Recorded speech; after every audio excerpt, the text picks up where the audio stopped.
Iniciamos nuestro análisis sobre Iberdrola y la encrucijada de su red eléctrica. La disputa se centra en una cifra, el 6,58%, y una consecuencia, la posible salida de 2.000 millones de euros de inversión de España. A continuación, desglosaremos el nuevo marco retributivo, el conflicto entre la regulación y la estrategia de capital de la compañía, y el impacto final tanto para el consumidor como para la competitividad digital del país. Nuestra evaluación se articula en torno a tres preguntas fundamentales. Primero, si el 6,58% propuesto es una rentabilidad adecuada o, por el contrario, un incentivo a la desinversión. Segundo, cuál es el estado real de la infraestructura de red y su supuesto riesgo de colapso. Y tercero, y fundamental, quién asume el coste final de esta decisión, si el capital inversor en el presente o el consumidor en el futuro. Estos son los pilares de nuestro análisis. Procederemos en 4 fases. Primero, analizaremos la ecuación WACC, confrontando la rentabilidad regulada con el coste de capital global. Segundo, diseccionaremos la cifra de los 2.000 millones, diferenciando entre el CAPEX de mantenimiento y el de expansión. Tercero, evaluaremos los cuellos de botella técnicos y su impacto en la economía digital. Y finalmente, cuantificaremos lo que hemos denominado el coste invisible, en términos de valoración de mercado y competitividad nacional. Entramos en la primera sección, la ecuación WACC. Es aquí donde se origina el conflicto, la rentabilidad ofrecida por el regulador español frente al coste de oportunidad que exige el capital a nivel global. El dato clave es la propuesta del regulador, un 6,58% de retribución financiera. Esto supone 100 puntos básicos por encima del marco anterior.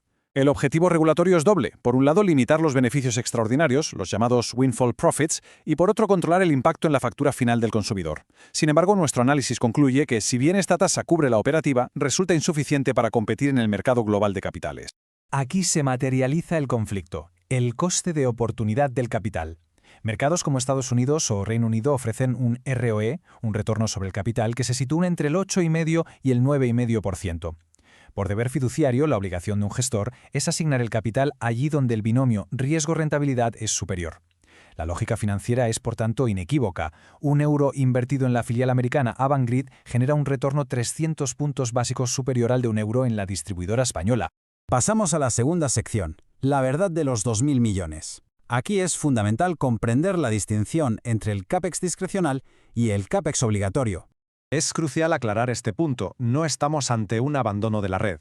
El CAPEX de mantenimiento, que es el obligatorio para garantizar el suministro, se mantiene.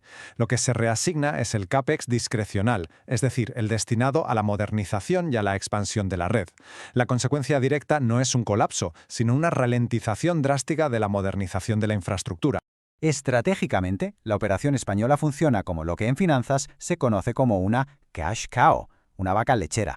El negocio regulado genera flujos de caja estables y predecibles. Estos flujos se reinvierten para financiar la expansión en otros mercados con mayor potencial de crecimiento y, por consiguiente, mayor riesgo. La operación en España es rentable, sí, pero su rentabilidad es inferior a la de otras geografías dentro del portfolio de la compañía. Tercera sección, cuellos de botella. Dejamos ahora la estrategia financiera para analizar las consecuencias técnicas tangibles en la infraestructura del país, especialmente en lo que respecta a la nueva economía digital.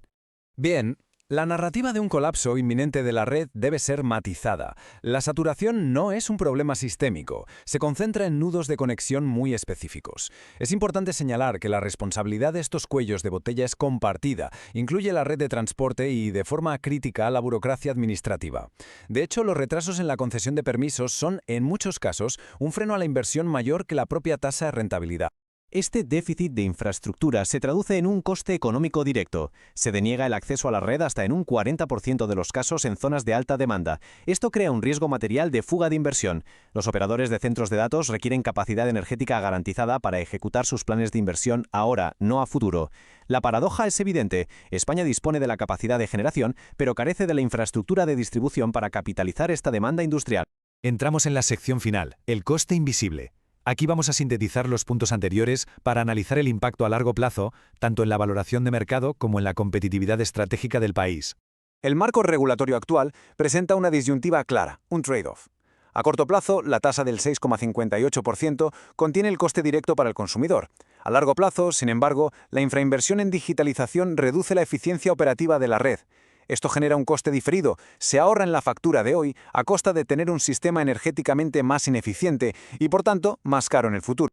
La incertidumbre regulatoria se traduce directamente en una prima de riesgo que el mercado aplica a la valoración de los activos españoles. La diversificación geográfica de la compañía mitiga este riesgo y protege el dividendo. Sin embargo, el indicador clave a monitorizar es que el CAPEX de inversión se mantenga por encima de la tasa de depreciación de los activos. Esto es fundamental para evitar la descapitalización de la red a largo plazo.